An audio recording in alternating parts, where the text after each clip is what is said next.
Hey guys, owner of this YouTube channel here. Well, it's me, Jared.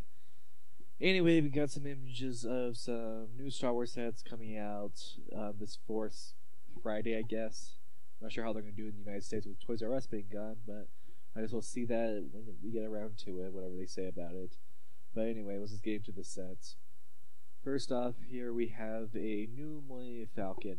This one kind of a new panel designed to do. It brought back the round dish like the last or not the Last Jedi, but basically the Rise of Skywalker's doing. For some reason, they're bringing back the round dish because nostalgia, I guess. Or they can try to get the way Millennium Falcon from, I guess, the original trilogy. Sell toys better that way, maybe. I don't know. But either way, they're bringing it back. I know this is not literally Lego's decision, but yeah. The front of it looks a little bit more squat to me. I don't know. It just kind of looks. It kind of looks like it's squished in a little bit more to me. But I don't know. I haven't got to know Millennium Falcon at this scale before, so I don't know what to judge it off. Minifigures included are Lando, Chewbacca, 3PO, Finn with a new hairpiece, horned alien, R2-D2, and basically what I'm calling the rubber duck droid, because droids have to be cute now. They don't really have to be functional or logical. Next up, we have another edition of Kylo Ren's shuttle. This time it's in black, even though the one previously was in basically dark gray, and the wings didn't go down, but this one, the wings definitely go down. Basically, Kylo Ren and a bunch of, two Knights of Ren, a Stormtrooper, the Red Stormtrooper, and some replacement for Grand Moff Tarkin put in there. But yeah. Next up, we have an A-Wing with Snap Lexley in it, as well as Lieutenant Connex. Now, if I'm going to get any of the Rise of Skywalker sets, this would probably be the one I would get, just for the Connex minifigures, because she is played by the daughter of Carrie Fisher, and I think she should have actually played the daughter of Princess Leia and Han Solo in this movie, since she's actually Carrie Fisher's daughter. I'll probably use her as a Jaina Solo because I care more about the Legends universe after Return of the Jedi than canon.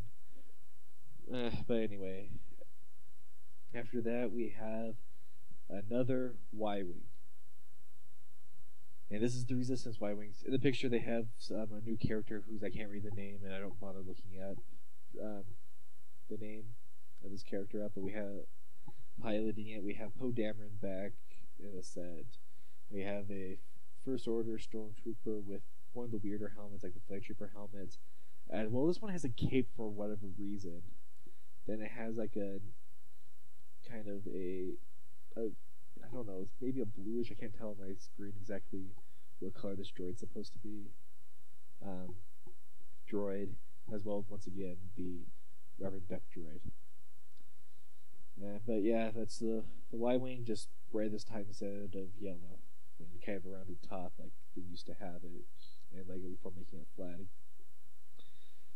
Next up we have the Pisana Speeder Chase, which this was like a Star Wars Mad Max. And yeah, it was like just speeder thrown together with other pieces they had lying around, which is probably the point. For some reason it has a flag on it. And but yeah, I don't like the look of the red speeder. It doesn't look Star Wars to me. Then you have a first order trooper on a motorcycle, but it looks like it only has like the front wheel, and that's a tread instead of the back wheel. It's like, so the First Order couldn't afford. They could afford Starkiller Base, but they couldn't afford to get proper speeders. They had to make them half speeders. And there's a little structure in the background, like a little hut back there, and it comes with a jump trooper, also known as a stormtrooper with a jetpack. Yeah, so these are basically the Rise of Skywalker sets, and you can tell I'm not really a fan of these designs. They're just kind of repeats, and yeah, it's just I don't like the designs. I don't blame Lego. It's not their Lego's fault for them. I blame Lucasfilm themselves for these designs. Lego is pretty accurate with it, so good job, Lego. But yeah, the set, since I haven't mentioned it, handles with Rey, a Stormtrooper, a Jump Trooper, and BB-8.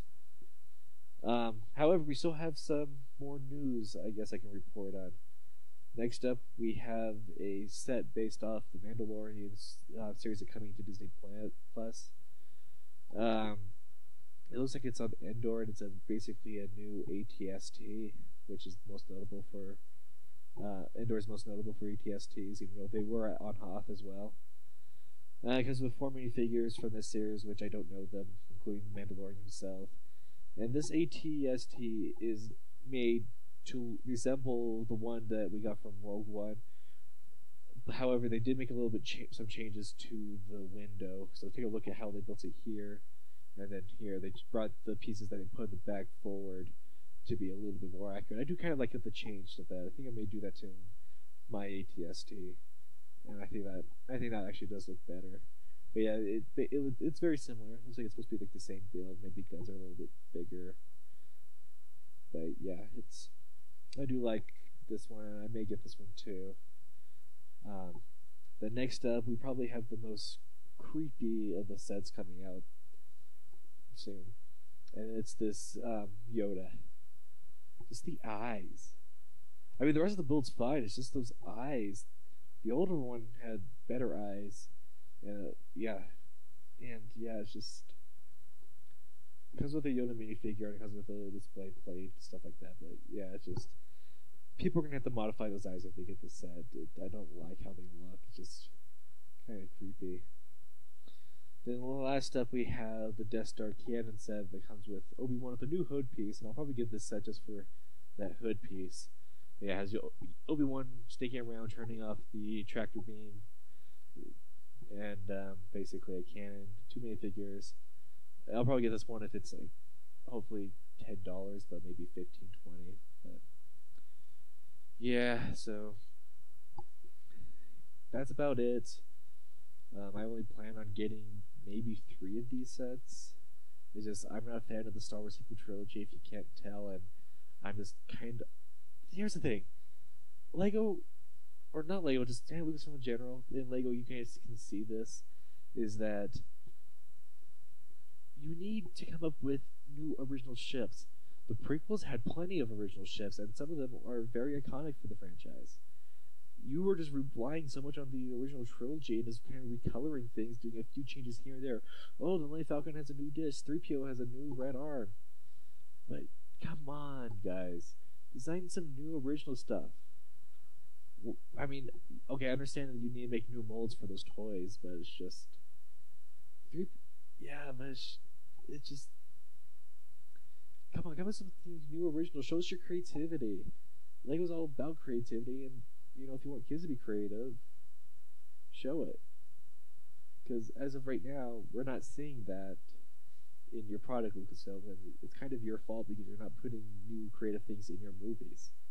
And toys will probably sell a lot better if we didn't get an X-Wing every year. A new X-Wing every year. Why do I need 6 X-Wings? I only have one, and that's all I really need from Lego. That's Luke's X-Wing. I guess I could get more to build up an army, but I only want one right now.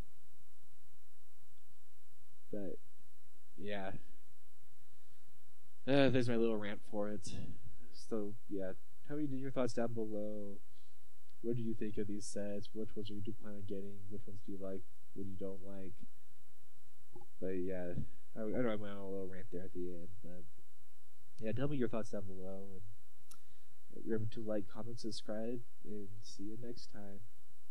Goodbye.